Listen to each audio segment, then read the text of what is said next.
Medicine is not just about treating illness, it's a powerful social force that shapes how we live, behave, and understand ourselves.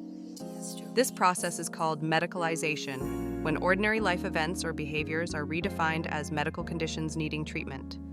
It can be helpful. Medicalizing mental health, for example, can lead to better support. But it also means those behaviors are subject to diagnosis, monitoring, and sometimes control.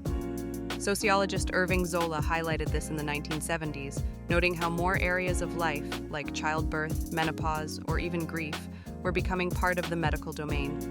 Medicalization gives doctors and health systems increasing authority, not just over illness, but over what's considered normal.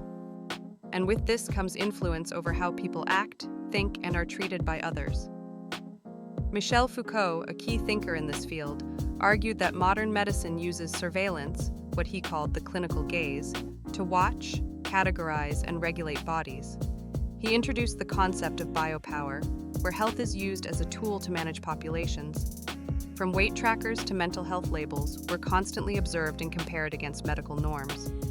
This form of control becomes so embedded that we often don't realize it's happening. One example is the medicalization of ADHD in children. Diagnoses, especially in boys, have soared.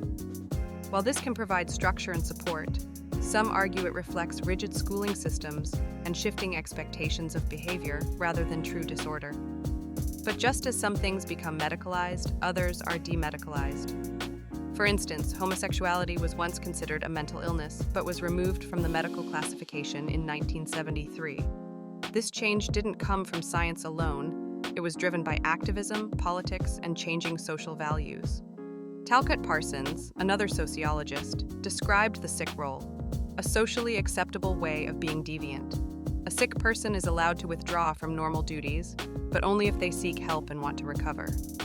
This model helps explain short-term illness but struggles to address chronic conditions or power differences in the healthcare system. Critics of medicalization argue that it often pathologizes normal variation, treating sadness, anxiety, or shyness as disorders needing treatment. It may also shift focus away from real social causes, like poverty, inequality, or trauma. Thankfully, counter-movements are growing. Mental health advocates promote recovery and lived experience. Body positivity campaigns resist the medicalization of weight, and gender and sexuality activists challenge traditional medical frameworks. In summary, medicalization expands the reach of medicine into everyday life. It can validate suffering and offer care, but it also brings risks, especially when it reinforces control, overlooks social context, or limits personal freedom. By thinking critically about how we define health, we can better understand the balance between support and surveillance, and work towards care systems that empower rather than control.